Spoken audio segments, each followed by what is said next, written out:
सिद्धू मूसेवाला हत्याकांड से जुड़ी बड़ी खबर आ रही है। लॉरेंस बिश्नोई गैंग की तरफ से सिद्धू मूसेवाला के पिता को धमकी दी गई है। ज्यादा बोलने पर सिद्धू मूसेवाला से भी ज्यादा बुरा हाल करने की धमकी दी गई है। बड़ी खबर मैं आपको बता दूं मूसेवाला हत्याकांड पर, जहां पर सिद्धू मूसेवाला के पिता को धमकी मिली है और ये धमकी दी गई है लॉरेंस बिश्नोई गैंग की तरफ से। और ये कहा गया है कि अगर ज्यादा बोलने की कोशिश की तो सिद्धू मूसेवाला से भी बुरा हाल होगा। तो यहाँ पर सिद्धू मूसेवाला के पिता को भी धमकी दी गई है। लॉरेंस बिश्नोई गैंग की तरफ से ये धमकी दी गई है। बड़ी खबर हम आपको बता रहे हैं सिद्धू मूसेवाला हत्याकांड से जुड़ी हुई। लॉरेंस बिश्नोई गैंग की तरफ से सिद्धू मूसेवाला के पिता को धमकी दी गई है। ज्यादा बोलने पर सिद्धू मूसेवाला से भी ज्यादा बुरा हाल करने की धमकी दी गई है। तो पुलिस ने मामले की जांच भी शुरू कर दी है। मूसेवाला हत्याकांड में जिस तरीके से सिद्धू मूसेवाला की हत्या होती है, लॉरेंस बिश्नोई गैंग की तरफ से गोल्डी बरार का नाम सामने आता है जो इस पूरी हत्या की जिम्मेदारी लेते हैं। अब उनके पिता को भी धमकी दी गई है और ये कहा गया है कि ज्यादा बोला तो सिद्धू मूसेवाला से भी बुरा हाल होगा। दीपक बिष्ट मेरे सहयोगी फोन लाइन पर मौजूद हैं। दीपक, और क्या जानकारी मिल रही है? देखिए, जिस तरह से सिद्धू मूसेवाला की हत्या की गई थी उसके बाद गैंगस्टरों के खिलाफ पुलिस का एक बड़ा अभियान चला था, जिसमें कई गैंगस्टरों को जो जेल में बंद थे उनके ऊपर भी नकेल कसी गई। साथ ही जगरूप रूपा और उसके साथी को एनकाउंटर में पुलिस ने मार गिराया था, जिसके बाद सिद्धू मूसेवाला के पिता को लगातार धमकियां मिल रही थी। और इस बार तो मेल के जरिए लॉरेंस बिश्नोई गैंग के मार्फत ये कहा गया है कि उनके गुर्गों ने ये मेल को भेजा है और इस मेल में साफ तौर पर धमकी दी गई है कि उनके पिता को सीधे कहा गया है कि आपने जिस तरह से हरकतें की हैं और जिस तरह से आप लगातार प्रेशर बना रहे हो गैंगस्टरों के खिलाफ, तो उस पूरे मसले पर आपके बेटे को जिस तरह से मारा था हम तुम्हें भी इसी तरह से मारेंगे और पूरा नाम निशान मिटा देंगे। इस तरह की धमकी जो है उस मेल के जरिए की गई है और एक दबाव बनाने की कोशिश की जा रही है। फिलहाल सिद्धू मूसेवाला के पिता पुलिस के पास इस पूरे मामले को लेकर गए हैं और अब ये कहा जा रहा है कि जो आगे की कार्रवाई होगी उसमें ये पता लगाया जा रहा है कि आखिर ये मेल कहां से आई थी, किस जरिए से आई थी। बिल्कुल दीपक, आप नजर बनाए रखिए, आगे भी आपसे अपडेट लेंगे। तो ये हम लेटर आपको दिखा रहे हैं जो धमकी दी गई है, मेल के जरिए ये धमकी दी गई है, जिसमें लिखा है कि मूसेवाला के पिता को धमकी दी गई है, जिसमें भाषा भी काफी भद्दी भाषा का इस्तेमाल किया गया है जो हम देख पा रहे हैं। ऐसे में अब सिद्धू मूसेवाला के पिता ने पुलिस को पूरा मामला बताया है और दबाव बनाने की कोशिश है। जिस तरीके से मेरे सहयोगी दीपक जानकारी दे रहे थे कि सिद्धू मूसेवाला की हत्या के बाद जो गैंगस्टर्स पर कार्रवाई की गई है, पुलिस एक्टिव मोड में आई है, उसके बाद एनकाउंटर में कई सारे गैंगस्टर्स को मारा गया, उसके बाद अब यहाँ पर ये लॉरेंस बिश्नोई गैंग की तरफ से मेल के जरिए ये धमकी दी गई है जो न्यूज़ 18 इंडिया आपको दिखा रहा है। बिहार के आरा में हुई तेज बारिश ने सदर अस्पताल प्रशासन की पोल खोल दी। इमरजेंसी समेत पूरे परिसर में पानी घुस गया। हालांकि मौसम बदला और बारिश हुई तो लोगों ने राहत की सांस ली, लेकिन अस्पताल परिसर में लबालब पानी भर गया। इमरजेंसी विभाग में बारिश का पानी भर जाने से मरीज और उनके परिजनों को काफी दिक्कतों का सामना करना पड़ा।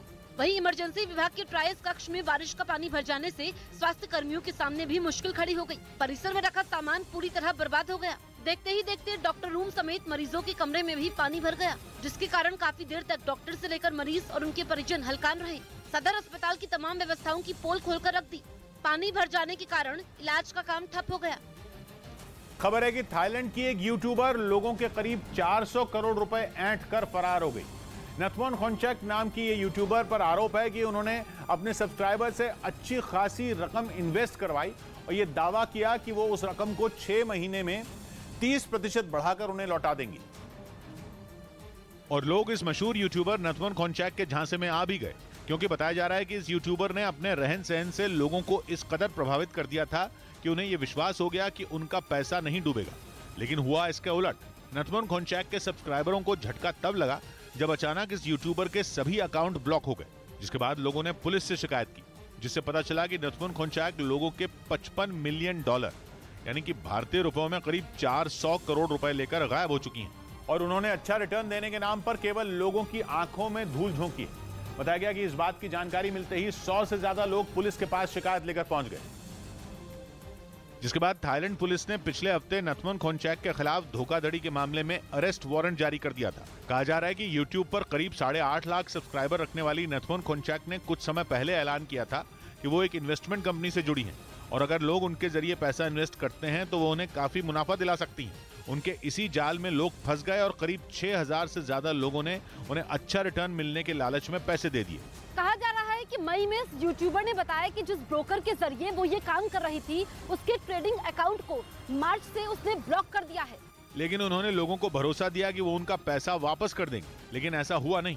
मई के बाद से वो यूट्यूब पर कम दिखाई दी और अचानक फरार हो गए। प्रधानमंत्री ने कोच्चि में जनसभा की। प्रधानमंत्री मोदी अपने 2 दिनों के दक्षिण भारत दौरे पर केरल पहुंच गए। अपने इस दौरे में उन्होंने कोच्चि में एक जनसभा भी की। अब वो सुबह 9:30 बजे देश में बने पहले एयरक्राफ्ट कैरियर INS विक्रांत को नौसेना में शामिल करवाएंगे। डबल इंजन की सरकार केरल का विकास को भी नई ऊंचाई पर पहुंचा सकती है। वाराणसी पुलिस ने वहां हुए डबल मर्डर का पर्दाफाश कर दिया और लूट के लिए हुई इस हत्या के मामले में 3 लोगों को गिरफ्तार कर लिया। Sachin Tendulkar road safety world series के दूसरे सीजन में मौजूदा चैंपियन इंडिया लेजेंड्स टीम की अगुवाई करेंगे। ये प्रतियोगिता 10 सितंबर से शुरू होगी। उत्तराखंड के हरिद्वार में एक रेस्टोरेंट में एक ग्राहक ने खाने में कॉकरोच निकलने का आरोप लगाते हुए जमकर हंगामा किया, जिसका वीडियो सोशल मीडिया पर वायरल हो रहा है। ग्राहक ने रेस्टोरेंट संचालक पर अभद्रता का भी आरोप लगाया है और काफी देर तक रेस्टोरेंट में हंगामे के बाद ग्राहक अपने परिवार के साथ वापस लौट गया। बताया जा रहा है कि एक परिवार रेस्टोरेंट में खाना खाने गया था। इसी बीच खाने में कॉकरोच निकलने का आरोप लगाते हुए परिवार के एक सदस्य ने हंगामा कर दिया। हंगामा होने पर रेस्टोरेंट के कर्मचारी भी आ गए। ग्राहक ने जब उन्हें खाने में कॉकरोच दिखाया तब वो कोई जवाब नहीं दे पाए। ग्राहक का आरोप है कि इस बारे में जब रेस्टोरेंट के मालिक से बात की गई तब उन्होंने उनके साथ अभद्रता कर दी। इधर ग्राहक ने इस पूरी घटना का वीडियो बनाकर सोशल मीडिया पर वायरल कर दिया। पंजाब के बठिंडा में आम आदमी पार्टी की एक विधायक को समझौते के दौरान उनके पति ने थप्पड़ जड़ दिया, जिसका वीडियो भी सामने आया। पूरी घटना उनके घर में लगे CCTV कैमरे में कैद हो गई, जिसमें दिखा कि तलवंडी साबो विधानसभा सीट से आम आदमी पार्टी की विधायक बलजिंदर कौर को उनके पति सुखराज सिंह ने थप्पड़ मारा, जिसके बाद वो सहम गई। बताया जा रहा है कि दोनों के बीच कई दिनों से विवाद चल रहा था। ऐसे में समझौता कराने के लिए कुछ लोग उनके घर पहुंचे, लेकिन उनके सामने भी उन दोनों के बीच काफी देर तक बहस होती रही और इसी दौरान बलजिंदर कौर के पति अचानक गुस्से से तमतमा उठे और उन्हें थप्पड़ जड़ दिया, जिसके बाद वहां मौजूद लोग सुखराज सिंह को वहां से ले गए।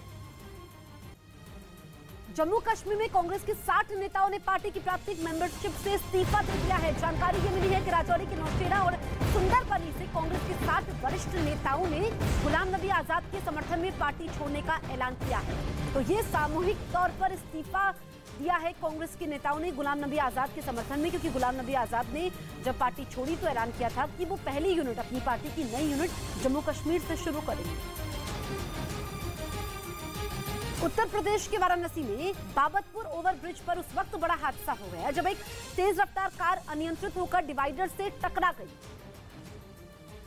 और धुंधु कर जलने लगी। कार में 4 लोग सवार थे जो आग की चपेट में आकर घायल हो गए, जिन्होंने कार से कूदकर किसी तरह से अपनी जान बचाई। तो वहीं कुछ देर बाद आग ने विकराल रूप धारण कर लिया और कार पूरी तरह से आग के गोले में तब्दील हो चुकी थी, जिससे सड़क के दोनों तरफ लोगों की भारी भीड़ इकट्ठा हो गई, जिसकी वजह से ओवरब्रिज पर लंबा जैम भी लग गया। इधर सूचना के बाद फायर ब्रिगेड की एक गाड़ी भी मौके पर पहुँच गयी और कार में लगी आग पर कड़ी मशक्कत के बाद काबू पाया जा सका, लेकिन तब तक कार पूरी तरह से जलकर राख हो चुकी थी। तो वहीं कार सवार घायलों को एम्बुलेंस की मदद से अस्पताल भिजवाया गया। भारत के खिलाफ साजिश बुनने में लगे चीन को कोरोना ने मंदी की कगार पर पहुंचा दिया, जबकि इतने मुश्किल दौर में भी बीती तिमाही में भारत की विकास दर में डबल डिजिट का उछाल दर्ज किया गया। ये जबरदस्त बढ़ोतरी तब है जब 2 साल बाद भी दुनिया के बड़े से बड़े देश महामारी और रूस की जंग के साइड इफेक्ट से उबरने के लिए सिर खुजा रहे हैं, लेकिन भारत सभी संकटों से बेअसर रहा, क्योंकि मोदी सरकार के बहुत सोच समझकर लिए गए फैसलों और आर्थिक नीतियों ने भारत की अर्थव्यवस्था को कोरोना की काली नजर से बचा लिया और उसके नतीजे भी सामने आ गए। 2022-23 के इस फाइनेंशियल ईयर के अप्रैल से जून के पहले क्वार्टर में भारत की जीडीपी में 13.5% की बढ़ोतरी दर्ज की गई है। एक साल में ये सबसे तेज बढ़ोतरी है। ऐसी बढ़ोतरी जिसके सामने चीन, अमेरिका, जर्मनी, फ्रांस और कनाडा जैसे देश आसपास भी नहीं ठहरते। और तो और अनुमान है कि भारत की अर्थव्यवस्था में इस साल 7.5% की ग्रोथ देखने को मिलेगी। ऐसे पॉसिबल नहीं हुआ, इसके पीछे एक सोच, एक स्ट्रॉन्ग लीडरशिप थी। मतलब जिस कोरोना ने दूसरे देशों की कमर तोड़कर रख दी, महामारी के उस दौर में भारत लंबी रेस का घोड़ा साबित हुआ और न सिर्फ दुनिया की सबसे तेजी से बढ़ती अर्थव्यवस्था का तमगा एक बार फिर भारत के ही नाम रहा, बल्कि देश की जीडीपी ने कोरोना काल से पहले के दौर को भी पीछे छोड़ दिया। वहीं चीन का बुरा हाल हो रखा, बेहद सख्त लॉकडाउन ने वहां की अर्थव्यवस्था का भट्टा बैठा दिया। और वहां का रियल एस्टेट सेक्टर तो डामाडोल हो ही रखा है। चीन के बैंकिंग सेक्टर के भी डूबने की आशंका गहराई हुई है। बैंक डूब जाएं तो फिर तो उस देश का भगवान ही मालिक है। ऊपर से राष्ट्रपति शी जिनपिंग के आक्रामक रवैये ने चीन के जले पर नमक छिड़का हुआ है। ताइवान, अमेरिका, भारत और जापान हर दूसरे देश के साथ चीन की ठनी पड़ी है।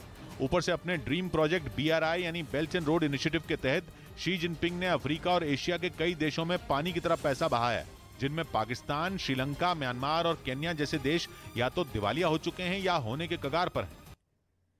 उत्तर प्रदेश के उन्नाव से एक हैरान करने वाला मामला सामने आया है। यहाँ पिता पुत्रों ने मिलकर आस्था के नाम पर खिलवाड़ किया और लोगों से पैसे वसूलने शुरू किए।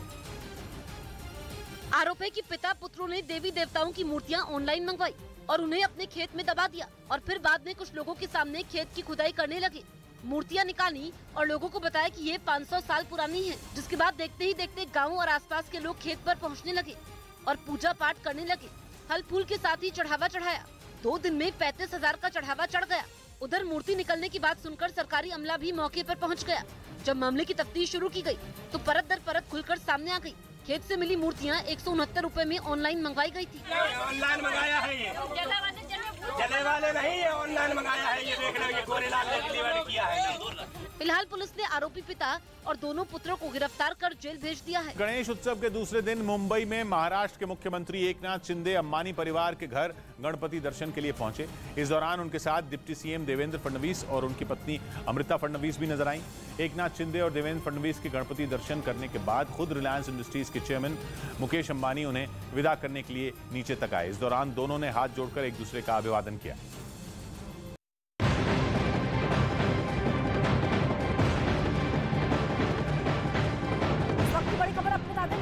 सागर में आजकल एक सिर्फ सीरियल किलर का आतंक मचा हुआ है। घरों और दुकानों के चौकीदार इस सीरियल किलर्स के निशाने पर हैं। बीते 6 दिन में जिले में 3 चौकीदारों की सिर फोड़कर हत्या हो चुकी है। हैरानी की बात तो यह है कि इस सिरफिरे किलर का मकसद लूटपाट नहीं है। पुलिस ने पूरे शहर में रात के सीसीटीवी फुटेज निकलवाए हैं, जिनमें आरोपी सफेद शर्ट और हाफ पैंट में दिखा है। पुलिस ने फुटेज के आधार पर सीरियल किलर का स्केच भी जारी कर दिया है। उसकी गिरफ्तारी पर 30,000 रुपए का इनाम भी घोषित किया हुआ है।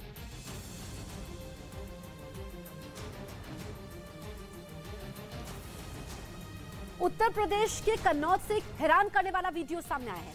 यहां छात्र बसों की छत, दरवाजों और खिड़कियों पर लटककर अपनी जान जोखिम में डालकर सफर कर रही है, जिसका वीडियो सोशल मीडिया पर वायरल हो रहा है। 50 से 55 लोगों की क्षमता वाली बस में 100 से ज्यादा लोग सवार हैं। वीडियो में आप देख सकते हैं कि छात्र और अन्य लोग किस तरह अपनी जान जोखिम में डालकर बस की खिड़की और दरवाजे पर लटककर सफर कर रहे हैं। बस के पीछे भी बड़ी संख्या में लोग लटके हुए दिख रहे हैं। आरोप है कि ये छात्र प्राइवेट बस से फ्री आने जाने के लिए जबरन छत पर बैठकर सफर करते हैं और विरोध करने पर दबंग छात्र बस ड्राइवर और कंडक्टर से मारपीट करते हैं।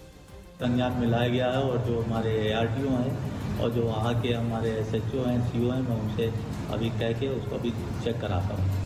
तो वहीं जानलेवा सफर का वीडियो वायरल होने के बाद डीएम ने छात्रों को जागरूक करने का भी आश्वासन दिया है।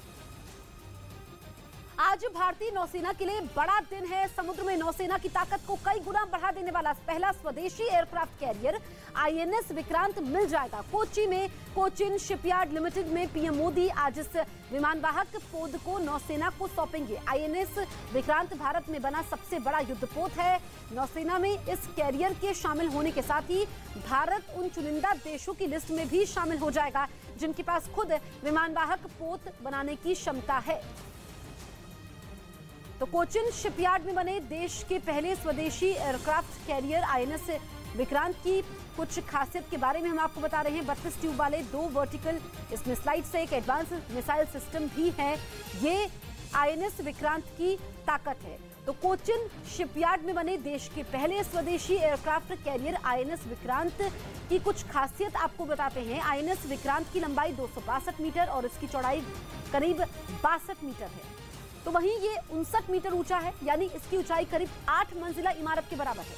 इसके साथ ही युद्धपोत में मल्टी स्पेशलिटी हॉस्पिटल और स्विमिंग पूल भी मौजूद हैं। इसके फ्यूल टैंक को एक बार फुल करने के बाद INS विक्रांत 45 दिनों तक नॉन स्टॉप चल सकता है। साथ ही INS विक्रांत में 1 घंटे में 1600 लोगों का खाना बनाने की क्षमता वाला मॉडर्न किचन भी मौजूद है। तो आज भारतीय नौसेना के लिए खास दिन है, क्योंकि जहां पीएम मोदी नौसेना को स्वदेशी युद्धपोत INS विक्रांत सौंपेंगे, तो वहीं आज ही नौसेना का प्रतीक चिन्ह भी बदलेगा। नया प्रतीक चिन्ह भी आज पीएम मोदी नौसेना को देंगे। सुबह करीब 9:30 पर कार्यक्रम में शामिल होने के लिए पीएम मोदी कोचिन पहुंचेंगे। और पीएम मोदी का कार्यक्रम भी हम आपको बता रहे हैं, सुबह 9:30 बजे पीएम मोदी कार्यक्रम में पहुंचेंगे। 9:32 पर पीएम गार्ड ऑफ ऑनर लेंगे। 9:43 पर पीएम नौसेना को नया प्रतीक चिन्ह देंगे। इसके बाद 9:54 पर पीएम मोदी का भाषण होगा और फ्लाई पास्ट होगा। फिर सुबह 10:30 बजे नौसेना का नया निशान फहराया जाएगा। इसके बाद 10:46 पर पीएम INS विक्रांत का निरीक्षण करेंगे।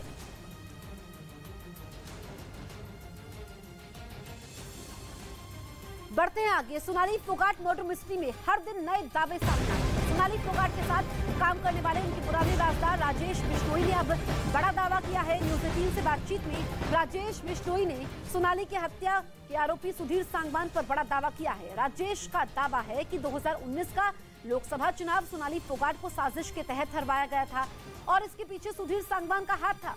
साथ ही राजेश ने यह भी दावा किया कि सुधीर की नजर सोनाली की प्रॉपर्टी पर थी और वो इन्हें अपनी एक कंपनी के नाम पर लीज करवाना चाहता था।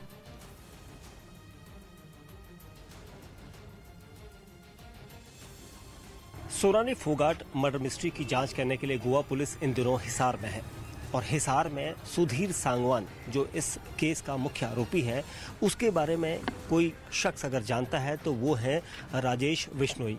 ये एक ऐसे शख्स हैं जो कई सालों से सोनाली फोगाट के साथ थे। उनसे बात करते हैं। राजेश जी, कितने सालों से आप सोनाली फोगाट को जानते हैं? मैं सन 2011 से सोनाली जी को जानता हूँ। तब से एज ए लीगल एडवाइज़र उनके साथ काम कर रहा था। जैसे आदमपुर में उनको टिकट मिली, नॉमिनेशन और अदर जो लीगल एक्सपेंडिचर जितना भी जो लीगल वर्क था वो मैंने किया था। जो प्रॉपर्टी है, ये जिस प्रॉपर्टी की बात की जा रही है, आरोप लग रहा है कि प्रॉपर्टी की वजह से उनकी हत्या की गई है, ऐसे आरोप लग रहे हैं। ये कौन कौन सी प्रॉपर्टी है और कहाँ कहाँ की प्रॉपर्टी है? ये सारी प्रॉपर्टी हिसार की है, जिसमें उसने एक कोई अपनी कंपनी बना रखी है। उस कंपनी के नाम लीज करवाना चाह रहा था सोनाली फोगाट की जो लैंड है वो।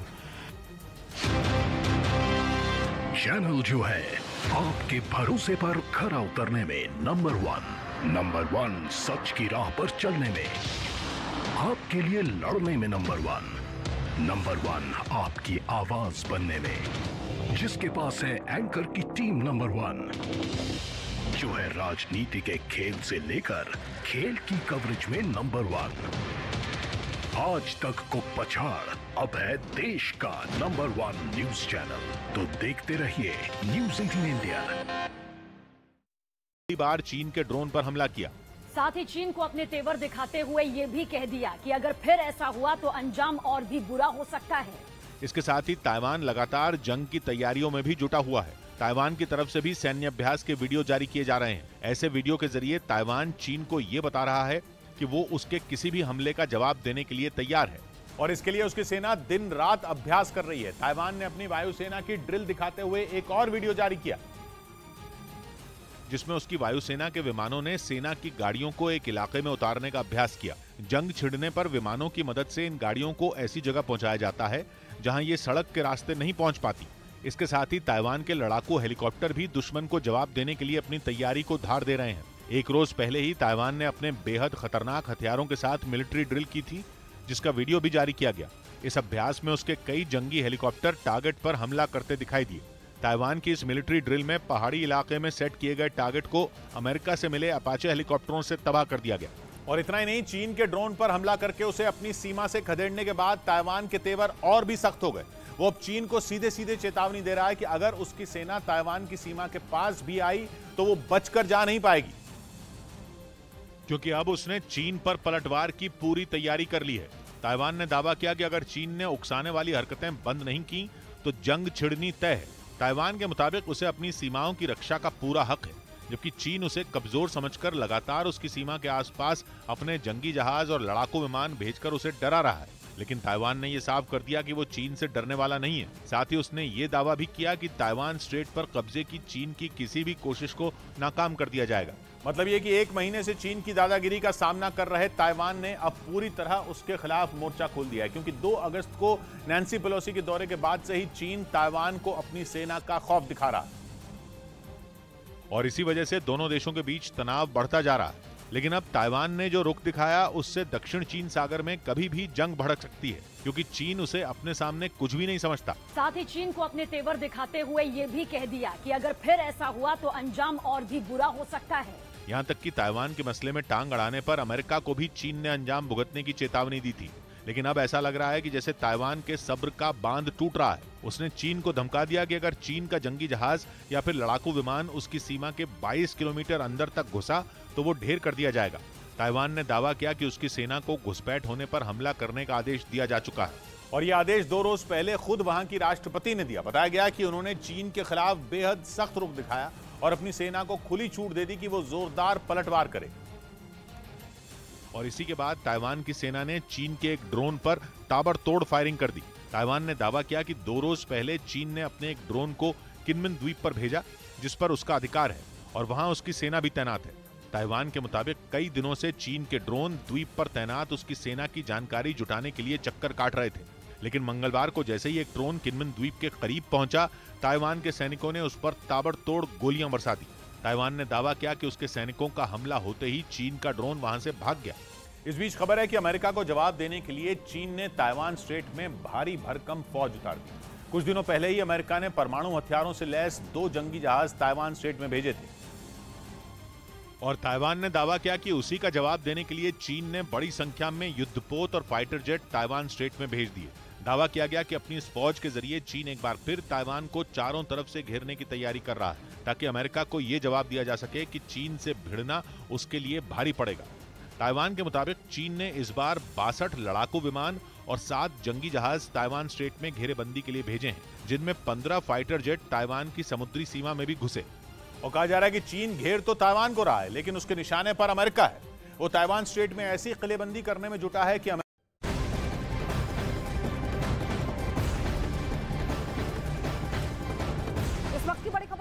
गुजरात के अरावली में बड़ा हादसा हुआ है। तेज रफ्तार कार ने 12 लोगों को रौंदा है। यहाँ पर रफ्तार का कहर देखने को मिला है और इस हादसे में 6 लोगों की मौत हुई है, जबकि 6 लोग घायल हुए हैं। दुखद हादसा गुजरात से सामने आया है। यहाँ पर अरवली में बड़ा हादसा हुआ है।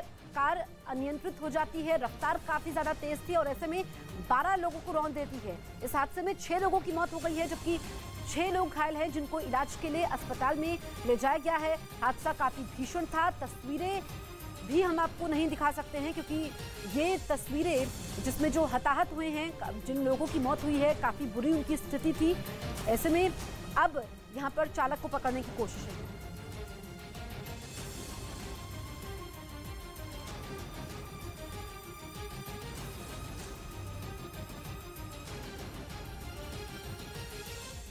प्राइम वीडियो पर पीएम मोदी आज देश को सौंपेंगे स्वदेशी aircraft carrier INS Vikrant. Kochi में होगा विक्रांत को नौसेना में शामिल करने का समारोह। चीन और पाकिस्तान के मुकाबले कई गुना बढ़ जाएगी नौसेना की ताकत। सुप्रीम कोर्ट आज उस याचिका पर सुबह सुनवाई कर सकती है जिसमें अपील की गई कि घाटी में हुई कश्मीरी पंडितों की हत्या की जांच एसआईटी से करवाई जाए।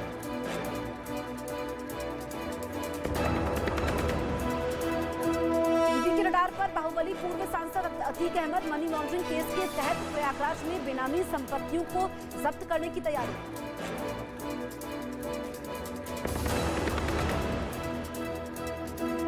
आज तक और इंडिया टीवी को पछाड़ न्यूज 18 इंडिया बना भारत का नंबर 1 न्यूज चैनल। देखते रहिए न्यूज 18 इंडिया। उसका मुरीद हो गया और अब इसे ताइवान ने भी अमेरिका से मंगाने की तैयारी शुरू कर दी। खबर के मुताबिक ताइवान ने पहले अमेरिका से 18 हाइमार्स लेने का फैसला किया था, लेकिन चीन से तनाव बढ़ने के बाद अब वो 29 हाइमार्स मंगाने जा रहा है। और सिर्फ हाइमार्स ही नहीं, बल्कि ताइवान कई और शक्तिशाली हथियार भी खरीदने जा रहा है। इसके लिए वो अपने रक्षा बजट से 14% की बढ़ोतरी भी करने जा रहा है, ताकि जंग छिड़ने पर चीन का मुकाबला करने में कोई कमी न रह जाए। कहा जा रहा है कि ताइवान सिर्फ हमले करने वाले हथियार ही नहीं जुटा रहा, बल्कि वो चीन पर निगरानी रखने की भी तैयारी कर रहा है। इसके लिए ताइवान ने अमेरिका से MQ-9B सी गार्जियन ड्रोन मंगाने की तैयारी की है। अमेरिका का ये ड्रोन लंबे समय तक उड़ान भरकर जासूसी में माहिर है। ताइवान ने दावा किया कि इस ड्रोन के उसकी सेना में शामिल हो जाने के बाद ताइवान स्ट्रेट में चीन की हरकतों पर नजर रखना आसान हो जाएगा। इस बीच सीरिया के 2 हवाई अड्डों पर हमले के बाद इजरायल और ईरान के बीच तनाव चरम पर पहुंच गया। बताया गया कि इजरायल ने सीरिया में ईरान के विमान को निशाना बनाया और माना जा रहा है कि इजरायल ने ऐसा इसलिए किया क्योंकि उसे यह खबर मिली थी कि ईरान ने अपने विमान में कई मिसाइलें और हथियार रखे थे, जिन्हें तबाह करने के लिए इजरायल ने अपनी मिसाइलों का मुंह सीरिया के अलेप्पो एयरपोर्ट की तरफ मोड़ दिया, जहां यह विमान उतरने वाला था। वहां से सामने आई एक तस्वीर में दिखा कि एयरपोर्ट के पास एक के बाद एक कई धमाके हुए। बताया गया कि इजरायल के इस हमले से घबराकर ईरान के विमान ने अपना रास्ता बदल लिया और वो अलेप्पो एयरपोर्ट पर न उतरकर दमिश्क हवाई अड्डे की तरफ चला गया। ईरान के विमान को लगा कि अब खतरा टल चुका है, लेकिन इजरायल के लड़ाकू विमानों ने उसका पीछा नहीं छोड़ा और उन्होंने दमिश्क एयरपोर्ट पर भी भीषण बमबारी की, जिसकी वजह से सीरिया के इन दोनों हवाई अड्डों को भारी नुकसान पहुंचा। हालांकि राहत की बात यह रही कि इन हमलों में दोनों एयरपोर्ट पर मौजूद लोग सुरक्षित रहे। इस बीच खबर है कि इन हमलों से पहले इजरायल के पीएम ने अमेरिकी राष्ट्रपति बाइडेन से भी बात की थी। असल में इजरायल के साथ साथ अमेरिका भी ईरान का दुश्मन है। ये दोनों देश किसी भी कीमत पर ये नहीं चाहते कि ईरान परमाणु बम बना ले। इजरायल ने तो ये कसम भी खाई है कि अगर ईरान ऐसा करेगा तो वो उसके परमाणु हथियारों को तबाह करके ही दम लेगा। और इसी मुद्दे पर दोनों देशों के बीच लंबे वक्त से रिश्ते खराब हैं। यही नहीं, हाल ही में इजरायल ने गाजा में ईरान के समर्थन वाले आतंकियों के ठिकानों पर हवाई हमले भी किए थे, जिसके बाद ईरान इजरायल पर और भड़क गया था। लेकिन सीरिया में ईरान के विमान पर किए गए हमलों ने आग में घी डालने का काम कर दिया। माना जा रहा है कि इजरायल की इस कार्रवाई के बाद ईरान के साथ उसकी जंग कभी भी छिड़ सकती है।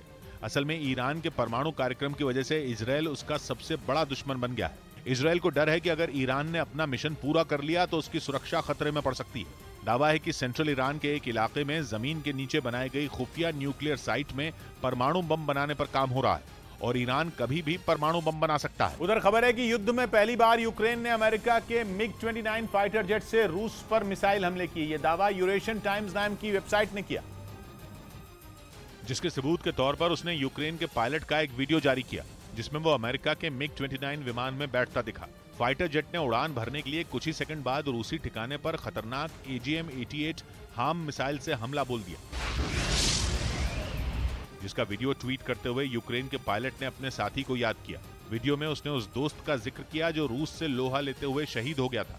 उधर दिल्ली में बीजेपी ने मनीष सिसोदिया के इस्तीफे की मांग करते हुए जमकर प्रदर्शन किया। बीजेपी ने आबकारी नीति के साथ सरकारी स्कूलों के क्लासरूम को बनवाने के लिए दिए गए टेंडर में भ्रष्टाचार का आरोप लगाया और मुख्यमंत्री केजरीवाल और डिप्टी सीएम मनीष सिसोदिया का पुतला फूंका।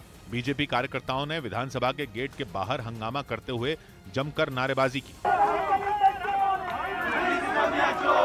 प्रदर्शन के दौरान कुछ बीजेपी समर्थक विधानसभा के बाहर लगे लोहे के गेट पर चढ़ गए। इतना ही नहीं, बैरिकेड पर भी बैठकर वो हंगामा करते रहे। विधानसभा के गेट पर प्रदर्शन कर रहे बीजेपी कार्यकर्ताओं को पुलिस ने किसी तरह वहां से हटाया, लेकिन वो बाहर डटे रहे। अचानक से ये तमाम कार्यकर्ता जो है ये विधानसभा के बाहर आकर इकट्ठे हो गए हैं। विधानसभा के बाहर मनीष सिसोदिया के खिलाफ नारेबाजी करते हुए बीजेपी समर्थकों ने काफी देर तक हंगामा किया। इस बीच दिल्ली में दुमका जैसे कांड पर आम आदमी पार्टी के विधायकों ने LG के दफ्तर के बाहर बवाल किया। असल में 25 अगस्त को संगम विहार इलाके में एक लड़के ने छात्रा को गोली मारकर घायल कर दिया। देखिए द रिंग्स ऑफ पावर सिर्फ प्राइम वीडियो पर। पीएम मोदी आज देश को सौंपेंगे स्वदेशी aircraft carrier INS Vikrant. Kochi में होगा विक्रांत को नौसेना में शामिल करने का समारोह। चीन और पाकिस्तान के मुकाबले कई गुना बढ़ जाएगी नौसेना की ताकत। कर्नाटक के चित्रदुर्ग में मुरुघा मठ के प्रमुख को कुछ बच्चों की यौन शोषण के आरोप में गिरफ्तार किया गया। FIR दर्ज करने के करीब 150 घंटे बाद पुलिस की बड़ी कार्रवाई। सीएम ममता बनर्जी के भतीजे और टीएमसी नेता अभिषेक बनर्जी से पूछताछ के लिए कोलकाता पहुंची ईडी की स्पेशल टीम। सुबह 11 बजे तक ईडी दफ्तर पहुंच सकते हैं। उत्तराखंड में सचिवालय में हुई नियुक्तियों पर एक्शन में सीएम धामी स्पीकर ऋतु खंडूरी को हाई लेवल जांच करवाने के लिए लिखा खत। गड़बड़ी पाने पर भर्तियां रद्द करने के लिए की गई अपील। झारखंड में जारी सियासी हलचल के बीच हेमंत सोरेन सरकार का चार्टर्ड विमान किराए पर लेने का फैसला। 1 महीने के लिए चुकाना होगा 2 करोड़ रुपए किराया। बीजेपी ने खर्च पर उठाए सवाल। सोनाली फोगाट मौत मामले में आरोपी सुधीर सांगवान पर शक गहराया। वकील राजेश बिश्नोई ने कई राज खोले। सोनाली को चुनाव हरवाने में बताया सुधीर सांगवान का हाथ। कहा सीबीआई जांच होगी तो होंगे बड़े खुलासे। सुप्रीम कोर्ट आज उस याचिका पर सुबह सुनवाई कर सकती है जिसमें अपील की गई कि घाटी में हुई कश्मीरी पंडितों की हत्या की जांच एसआईटी से करवाई जाए।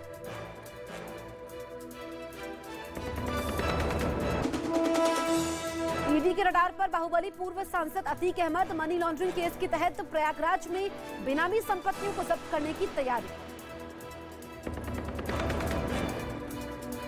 मध्य प्रदेश के सागर में सीरियल किलर का आतंक। पिछले 6 दिनों में 3 चौकीदारों की सिर फोड़कर हत्या। पुलिस ने आरोपी का स्केच जारी किया। गिरफ्तारी पर 30,000 का इनाम घोषित।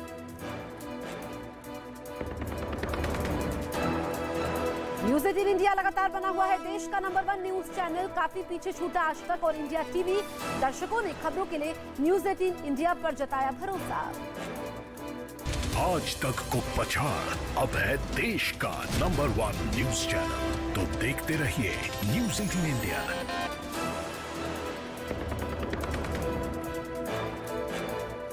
इस वक्त की बड़ी खबर आपको बता दें, सिद्धू मूसेवाला हत्याकांड से जुड़ी ये बड़ी खबर है। लॉरेंस बिश्नोई गैंग की तरफ से सिद्धू मूसेवाला के पिता को धमकी दी गई है। ज्यादा बोलने पर सिद्धू मूसेवाला से भी ज्यादा बुरा हाल करने की धमकी दी गई है। तो मूसेवाला हत्याकांड पर बड़ी खबर आपको बता रहे हैं। मूसेवाला के पिता को धमकी दी गई है। लॉरेंस बिश्नोई गैंग की तरफ से धमकी दी गई है। जब सिद्धू मूसेवाला की हत्या होती है उसके बाद पुलिस, पंजाब पुलिस गैंगस्टर्स के खिलाफ अभियान छेड़ती है और ऐसे में अब वो धमकी भरा मेल भी हम आपको दिखाएंगे जिसके जरिए ये धमकी मूसेवाला के पिता को दी गई है। एक तरह से इसको दबाव बनाने की कोशिश के तौर पर देखा जा रहा है। ये धमकी है और इसमें ये लॉरेंस बिश्नोई गैंग की तरफ से मेल भेजा गया है जिसमें भाषा का इस्तेमाल भी सही नहीं है, अभद्र भाषा का इस्तेमाल किया गया है। और अब सिद्धू मूसेवाला के पिता पुलिस के पास गए हैं। मेल के जरिए ये धमकी भेजी गई है। तो गैंगस्टर्स को लेकर की पुलिस काफी ज्यादा सख्त है।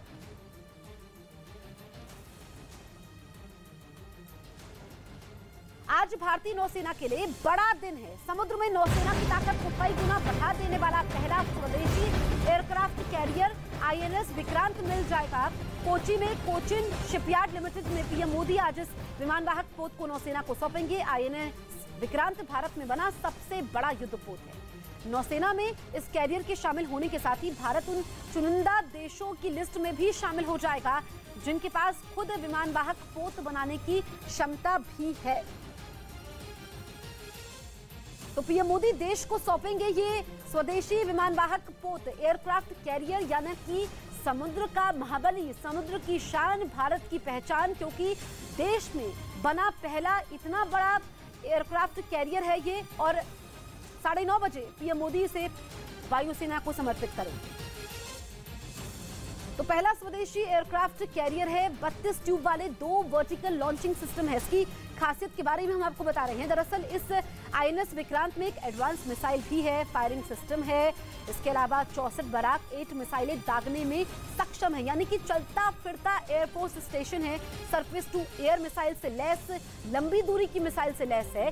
500 मीटर से 150 किलोमीटर तक इसकी मारक क्षमता भी है। 4 ऑटोब्रेडा 76 mm गन से लैस है। 4 क्लोज इन वेपन सिस्टम से लैस है। तो इसकी खासियत के बारे में हम आपको बता रहे हैं। और ये अब समुद्र में भारतीय नौसेना की पहचान बन चुका है। दरअसल कोचिन शिपयार्ड में बने देश के पहले स्वदेशी एयरक्राफ्ट का कैरियर आईएनएस विक्रांत की कुछ और खास बातें आपको बताते हैं।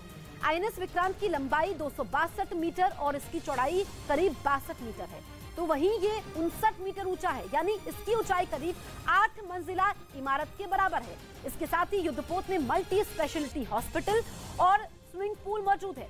इसके फ्यूल टैंक को एक बार फुल करने के बाद आईएनएस विक्रांत 45 दिनों तक नॉन स्टॉप चल सकता है। साथ ही आईएनएस विक्रांत में 1 घंटे में 1600 लोगों का खाना बनाने की क्षमता वाला मॉडर्न किचन भी मौजूद है।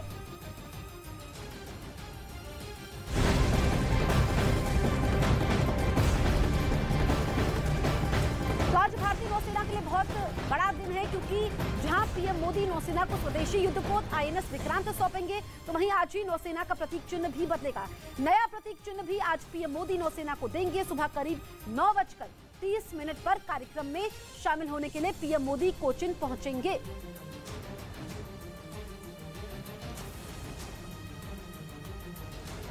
सोनाली फोगाट मर्डर मिस्ट्री में हर दिन नए दावे हो रहे हैं। सोनाली फोगाट के साथ काम करने वाले इनके पुराने राजदार राजेश बिश्नोई ने अब बड़ा दावा किया। न्यूज़18 से बातचीत में राजेश बिश्नोई ने सोनाली के हत्या आरोपी सुधीर सांगवान पर बड़ा दावा किया है।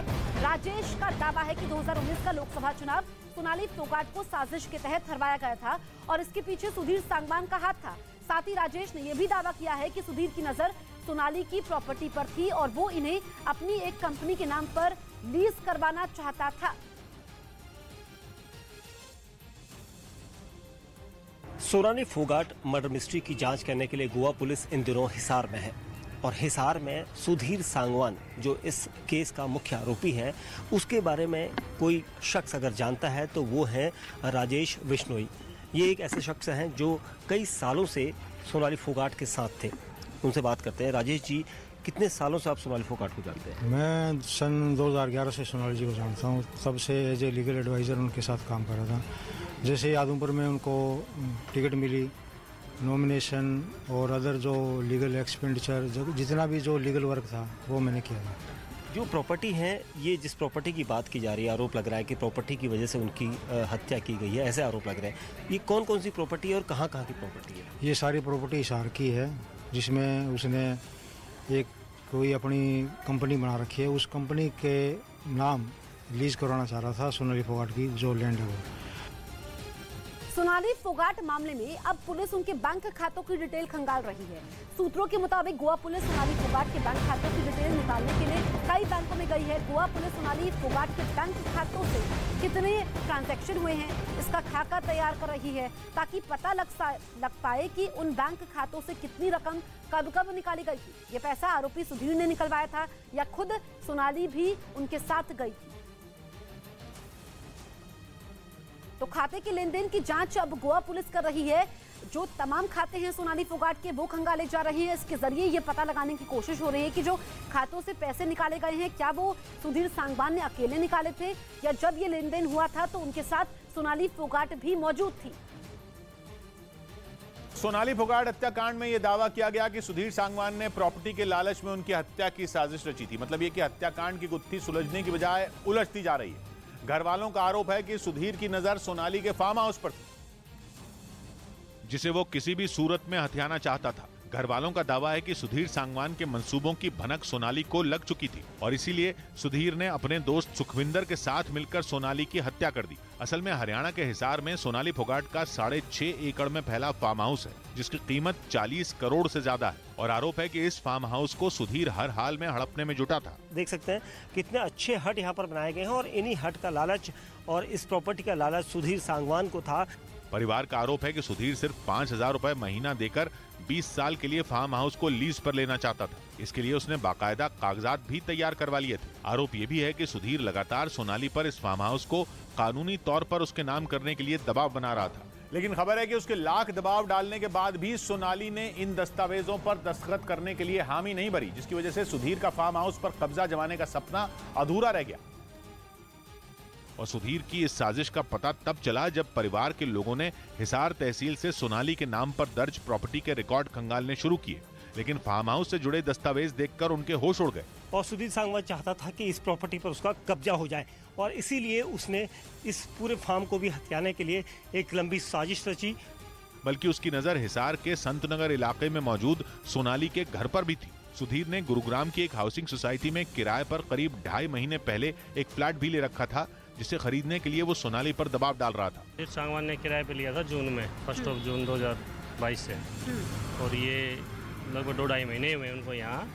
जांच में ये भी पता चला कि गोवा जाने से पहले सोनाली और सुधीर इसी फ्लैट में रुके थे। इसी वजह से मामले की जांच करने हरियाणा पहुंची गोवा पुलिस इस फ्लैट की भी पड़ताल में जुट गई है। गुलाम नबी आजाद से मुलाकात पर कांग्रेस नेता आपस में उलझ गए। कुमारी शैलजा ने हरियाणा के पूर्व सीएम भूपेंद्र सिंह हुड्डा के गुलाम नबी आजाद से मिलने पर सवाल उठाए और पार्टी आलाकमान से शिकायत कर कार्रवाई की मांग की। कांग्रेस पार्टी में एक अजीबोगरीब स्थिति बनी है कि इसका मायने क्या है। भूपेंद्र सिंह हुड्डा ने इस मुलाकात पर सफाई दी और बताया कि वो आजाद के पास पार्टी छोड़ने का कारण पूछने गए थे।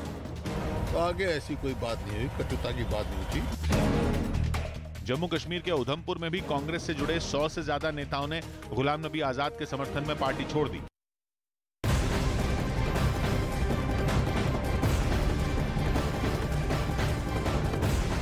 झारखंड सरकार की कैबिनेट बैठक में हेमंत सोरेन सरकार ने 1 महीने के लिए चार्टर्ड प्लेन किराए पर लेने के फैसले को मंजूरी दी है, जिसका किराया 2 करोड़ रुपए खर्च किए जाएंगे।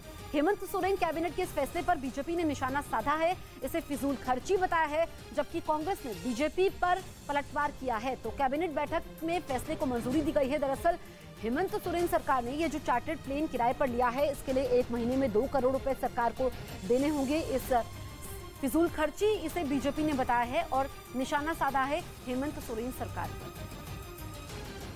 मैं समझता हूं कि गैर आवश्यक खर्चों में कटौती की जानी चाहिए, क्योंकि जो जनता के मुद्दे हैं, जहां खर्च की जानी चाहिए राशि, वहां ज़्यादा आवश्यक है। बजाय वीआईपी मूवमेंट के नाम पर अगर चार्टर्ड प्लेन पर आप अनावश्यक खर्च करते हैं तो निश्चित रूप से राजकोष पर भी बोझ पड़ेगा और लोगों को ऐसा लगेगा कि सरकार कहीं ना कहीं अपने आप को आम जनों से, सामान्य से बिल्कुल अलग मानती है। तो ये जो वीआईपी कल्चर का जो पोषण करने जा रहा है, ये निश्चित रूप से निंदनीय है। सरकार को एक बार पुनर्विचार करना चाहिए कि इस तरह की कोई प्रस्ताव लाने से पहले जनमानस पर क्या असर पड़ेगा, इस पर भी सोचना चाहिए। भारतीय जनता पार्टी को सबसे पहले तो अपने आप में ये सवाल करना चाहिए कि जब प्रधानमंत्री किसी देश का दौरा करते हैं तो ना जाने कितने करोड़ खर्च होता है, और वो एक बार आरटीआई के एक साथी ने इस पे मांगा था कि सारा डिटेल्स इसका दिया जाए कि कितना ये प्रधानमंत्री जब बाहर जाते हैं तो उस पर खर्च होता है। तो हम समझते हैं कि पहले आरोप लगाने से पहले अपने बारे में, अपने गिराबान में झांकना चाहिए। दिल्ली में बीजेपी ने मनीष सिसोदिया के इस्तीफे की मांग करते हुए जमकर प्रदर्शन किया। बीजेपी ने आबकारी नीति के साथ सरकारी स्कूलों के क्लासरूम को बनवाने के लिए दिए गए टेंडर में भ्रष्टाचार का आरोप लगाया और मुख्यमंत्री केजरीवाल और डिप्टी सीएम मनीष सिसोदिया का पुतला फूंका। बीजेपी कार्यकर्ताओं ने विधानसभा के गेट के बाहर हंगामा करते हुए जमकर नारेबाजी की। प्रदर्शन के दौरान कुछ बीजेपी समर्थक विधानसभा के बाहर लगे लोहे के गेट पर चढ़ गए। इतना ही नहीं, बैरिकेड पर भी बैठकर वो हंगामा करते रहे। विधानसभा के गेट पर प्रदर्शन कर रहे बीजेपी कार्यकर्ताओं को पुलिस ने किसी तरह वहां से हटाया, लेकिन वो बाहर डटे रहे। अचानक से ये तमाम कार्यकर्ता जो है ये विधानसभा के बाहर आकर इकट्ठे हो गए हैं। विधानसभा के बाहर मनीष सिसोदिया के खिलाफ नारेबाजी करते हुए बीजेपी समर्थकों ने काफी देर तक हंगामा किया। कोलकाता में 1 महीने पहले ही दुर्गा पूजा उत्सव की शुरुआत हो गई। यूनेस्को की ओर से दुर्गा पूजा को धरोहर घोषित करने पर सीएम ममता बनर्जी ने कोलकाता में धन्यवाद यात्रा निकाली। बंगाल में 1 महीने पहले ही दुर्गा पूजा महोत्सव शुरू होने पर बीजेपी ने टीएमसी सरकार पर सवाल उठाए और हिंदू समुदाय से जुड़े वोट बैंक को साधने के लिए ये कार्यक्रम करने के आरोप लगा दिए। साथ ही बीजेपी ने कहा कि दुर्गा पूजा को धरोहर घोषित करने के लिए केंद्र सरकार ने भी अहम भूमिका निभाई। इसमें शायद अब यदि इनके वोट बैंक की भी राजनीति हो, उसका भी कोई बोला नहीं जा सकता है। इन आरोपों के बीच सीएम ममता बनर्जी ने शोभा यात्रा के दौरान यूनेस्को को धन्यवाद दिया। पिछले साल यूनेस्को ने पश्चिम बंगाल की दुर्गा पूजा को अपनी इंटैंजिबल हेरिटेज लिस्ट यानी अमूर्त सांस्कृतिक विरासत की सूची में शामिल किया था।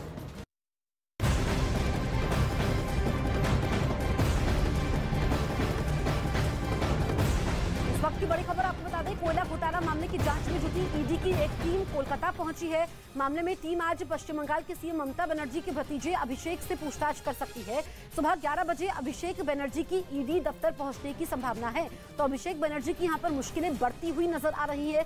दिल्ली से कोलकाता पहुंची है ईडी की टीम और ममता बनर्जी के भतीजे अभिषेक बनर्जी से पूछताछ होगी। सुबह 11 बजे ये पूछताछ संभव है। कोयला घोटाले की जांच कर रही है ईडी और ऐसे में दिल्ली से एक टीम कोलकाता पहुंची है, जहां पर आज सुबह 11 बजे अभिषेक बनर्जी से पूछताछ संभव है।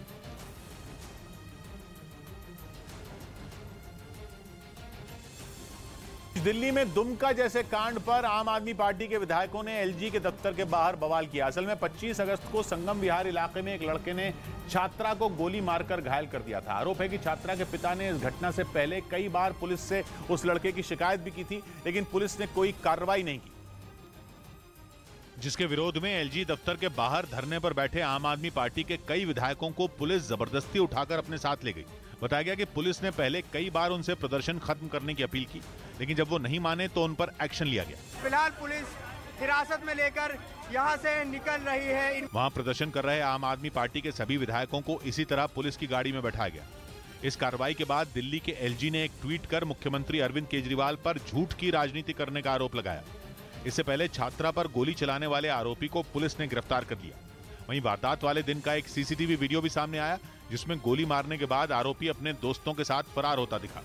यूपी में मदरसों पर बड़ा फैसला लिया गया। योगी सरकार ने मदरसों में शिक्षा का स्तर सुधारने के लिए कई कदम उठाए। इसके तहत सरकार ने बिना मान्यता के चल रहे मदरसों के सर्वे का फैसला लिया, ताकि कुछ नए मदरसों को मान्यता दी जा सके। साथ ही वहां काम करने वाली महिलाओं को बच्चे के जन्म के लिए सरकारी नियमों के तहत छुट्टी भी मिलेगी। AIMIM नेता असदुद्दीन ओवैसी ने यूपी में मदरसों के सर्वे करवाने के फैसले का विरोध किया। तो स्टेट गवर्नमेंट क्यों सर्वे करा रही है?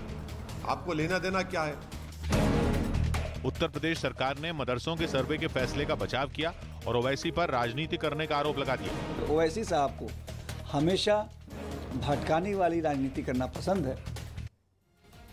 ईडी की ओर से अब बाहुबली पूर्व सांसद अतीक अहमद पर शिकंजा कसने की तैयारी कर ली गई है। खबर है कि ईडी जल्द ही अतीक अहमद की कुछ बेनामी संपत्तियों को जब्त कर सकती है।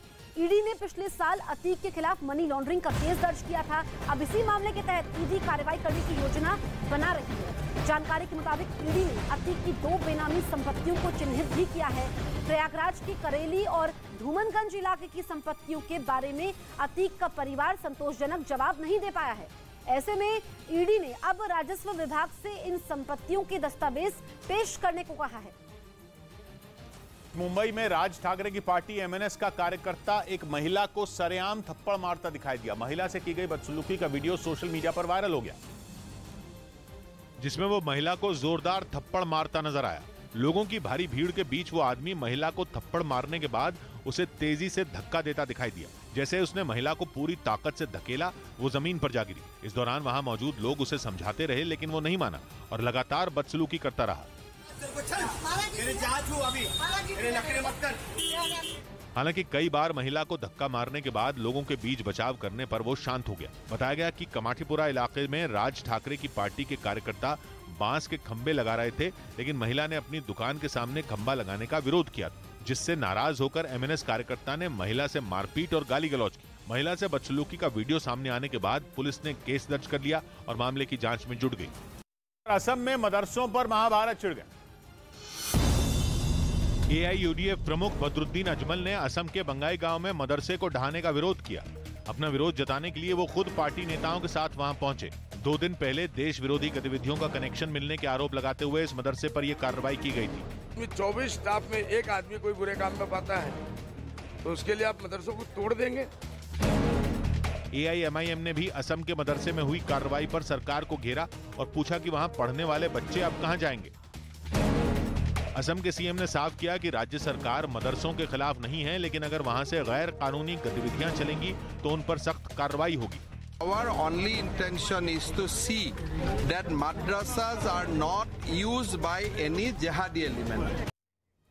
जम्मू कश्मीर में कश्मीरी पंडितों की हत्या की SIT जांच के लिए दायर जनहित याचिका पर आज सुप्रीम कोर्ट सुनवाई करेगा। एक निजी संस्थान ने जनहित याचिका दाखिल करते हुए ये अनुरोध किया है कि घाटी से पलायन करने वाले लोगों का पुनर्वास भी करवाया जाए। याचिका में मांग की गई है कि जनवरी 1990 के पलायन के बाद हुई संपत्तियों की खरीद फरोख्त को भी निरस्त करने के निर्देश जारी किए जाए। जैकलिन फर्नांडिस पर यह आरोप लगा कि वो सुकेश चंद्रशेखर के अपराधी होने की बात जानने के बाद भी न सिर्फ उससे जुड़ी रहीं, बल्कि उससे महंगे गिफ्ट भी लेती रहीं। यह आरोप उनके खिलाफ मनी लॉन्ड्रिंग केस में ईडी की चार्जशीट में लगाया गया है, जिससे उनकी मुश्किलें बढ़ सकती हैं। क्योंकि ईडी का आरोप है कि 200 करोड़ के मनी लॉन्ड्रिंग केस में मुख्य आरोपी सुकेश चंद्रशेखर ने जैकलीन फर्नांडिस को न सिर्फ घोड़ा, बिल्ली और ज्वेलरी गिफ्ट की, बल्कि उसने एक्ट्रेस के लिए श्रीलंका में एक घर भी खरीदा था। यही नहीं, वो जैकलीन के साथ बहरीन और मुंबई में भी एक घर लेने के लिए टोकन मनी दे चुका था। श्रीलंका में कोई प्रॉपर्टी गिफ्ट की गई थी। उसके अलावा ये भी आया है कि बहरीन और मुंबई में प्रॉपर्टी खरीदने का इरादा था। ईडी ने जो चार्जशीट दाखिल की उसमें जैकलीन पर मनी लॉन्ड्रिंग का आरोप लगाया गया है। ईडी का यह भी आरोप है कि जैकलीन ये बात अच्छे तरीके से जानती थी कि सुकेश एक ठग है और उसके खिलाफ केस भी चल रहा है, लेकिन इसके बाद भी वो उनसे गिफ्ट लेती रही। और दावा है कि जैकलीन ने पूछताछ में यह कबूल भी किया कि सुकेश ने उसे श्रीलंका में घर खरीदने के बारे में बताया था। ईडी ने अपनी इस चार्जशीट में यह भी दावा किया कि इस मामले की एक आरोपी पिंकी ईरानी को सुकेश ने जैकलीन से मिलवाने के लिए पैसों का लालच दिया था, जिसके बाद उसने जैकलीन के मेकअप आर्टिस्ट शान मुतालिक से संपर्क किया। दावा है कि पिंकी और शान के बीच मुंबई के एक 5 सितारा होटल में मुलाकात हुई और इसी मुलाकात के दौरान पिंकी ने शान की बातचीत सुकेश से करवाई थी। ईडी की चार्जशीट के मुताबिक 15 फरवरी 2021 को सुकेश ने पिंकी के जरिए जैकलीन को एक हीरे की अंगूठी दी थी। साथ ही जैकलीन से मुलाकात करवाने के बदले पिंकी को 2 करोड़ रुपए देने का वादा किया था, जिसके बाद दावा किया गया कि फरवरी 2021 में ही सुकेश और जैकलीन के बीच व्हाट्सएप के जरिए बात हुई। और इस बातचीत के दौरान सुकेश ने जैकलीन को यह बताया था कि वो एक राजनीतिक परिवार से जुड़ा है और उसकी छवि खराब करने के लिए उस पर गलत आरोप लगाए गए हैं। दावा है कि इस बातचीत के बाद ही सुकेश ने जैकलीन और उसके परिवार को कई महंगे गिफ्ट देने के साथ घूमने के लिए चार्टर्ड प्लेन का भी इंतजाम किया था। और बताया जा रहा है कि उस चार्टर्ड प्लेन से जैकलीन एक फिल्म की शूटिंग के बाद जोधपुर से मुंबई लौटी थी। ईडी की चार्जशीट के मुताबिक सुकेश ने जैकलीन को मुंबई में 57 लाख रुपए में एक घोड़ा खरीद कर दिया था और उस घोड़े को रेसकोर्स में रखने के लिए 7 लाख रुपए भी उसी ने चुकाए थे। इसके अलावा अमेरिका में रहने वाली जैकलीन की बहन को कार खरीदने के लिए 1 करोड़ 40 लाख रुपए भी भेजे थे, जबकि बहरीन में जैकलीन के माता पिता के लिए 2 गाड़ियां खरीदने के लिए 1 करोड़ 89 लाख रुपए दिए थे। इतना ही नहीं, ऑस्ट्रेलिया में जैकलीन के भाई के लिए कार खरीदने के लिए भी सुकेश ने करीब 40 लाख रुपए भेजे थे। चार्जशीट में यह भी दावा किया गया कि सुकेश ने पिंकी को यह बताया था कि उसने जैकलीन को मुंबई के जुहू बीच पर एक मकान खरीदने के लिए पैसे तक दे दिए हैं, जबकि जैकलीन के परिवार के लिए वो बहरीन में एक मकान पहले ही खरीद चुका था। यही नहीं, श्रीलंका में भी उसने जैकलीन के लिए घर खरीद रखा था। ईडी का दावा है कि पूछताछ में जैकलीन ने यह बताया था कि सुकेश ने कई बार उससे मिलने की कोशिश की थी।